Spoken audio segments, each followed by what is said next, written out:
নমস্কাৰ সুপ্ৰভাত সকলোকে সপ্তৰ্ষি বোধনালয়লৈ স্বাগতম জনাইছোঁ। আজি যিহেতু আমাৰ বিদ্যালয়ত বসন্তকালীন উৎসৱ বহাগ বিহু অসমীয়াৰ হিয়াৰ আবেগ অসমীয়া বৰ্ষৰ প্ৰথম মাহ পালন কৰিবলৈ গৈ আছোঁ। Pre celebration of Bohag Bihu, গতিকে এয়া আজি আমাৰ বিদ্যালয়ৰ পৰিৱেশ।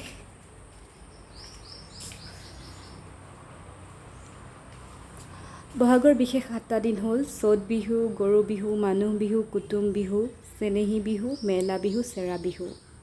So if we are going to describe the 7 days in English, so the first one is Sot Bihu, then Goru Bihu, Manuh Bihu, Kutum Bihu, Senehi Bihu, Mela Bihu and Sera Bihu.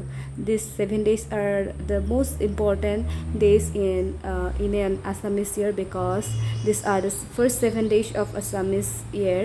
So let's celebrate this spring festival Bohag Bihu.